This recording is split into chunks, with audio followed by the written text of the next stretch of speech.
Okay, ito po si EcoMom UV sterilizer and dryer. Okay, so made in Korea po ito. Personal pre-lab. Okay, with box as you can see, and then with manual po siya. Okay, so yan, ito po yung details po ng EcoMom sterilizer dryer po natin. Okay, so as you can see, umiilaw siya, working po yan. Sterilization, kung gusto nyo pong sterilize lang, yan, deodorization.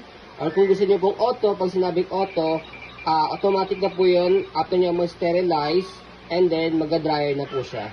Okay, so, ito po yung door niya. Ayan. So, dalawa po yung tray niya. Okay, stainless. Ayan. Hindi po yan mga ngalawang. Okay. So, normal issue which is water stain. Ayan po.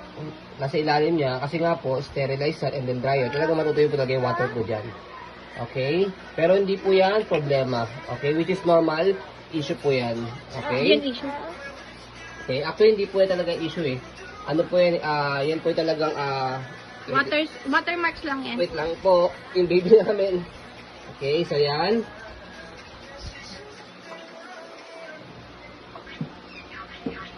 Okay, so, sa likod, and then gilid, yan yung details niya. Okay. Sa likod. Kita-kita niyo po ninyo, talagang maganda pa talaga yung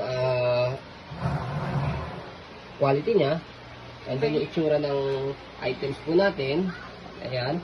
Kompleto po yung cord niyan. And then may kasama na po yung adapter. Sasaksak nyo na lang po. Gagamitin nyo na lang po sa bahay. So kinagandahan to, sobrang makakatipid po kayo dahil sterilizer na po siya. And then dryer na po siya. Ang kinagandahan pa po niya. Ayan. As you can see, hindi lang po pang baby po siya gagamitin. Kundi pwede rin po sa mga kitchenwares. Yan. Pwede po sa spoon and fork, okay. Pwede po sa mga razor, toothbrush, toys, thermometer, ayan.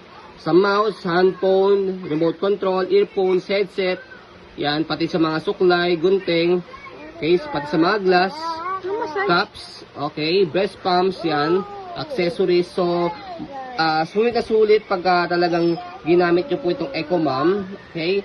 So, ang original price po niya is 17,000 pero we selling low price po. Okay, so yan. Naka-timer po siya. Automatic, pag pinindot po yung auto, 35 minutes po yan. 35 minutes automatic. Yes po, automatic na po yan. Sterilize and then dryer po. So, ayan po.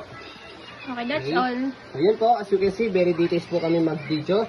Kasi ang shop policy po namin is no refund, no exchange. What you see is what you get po. So, yun po. Maraming salamat. Have a nice day and God bless po.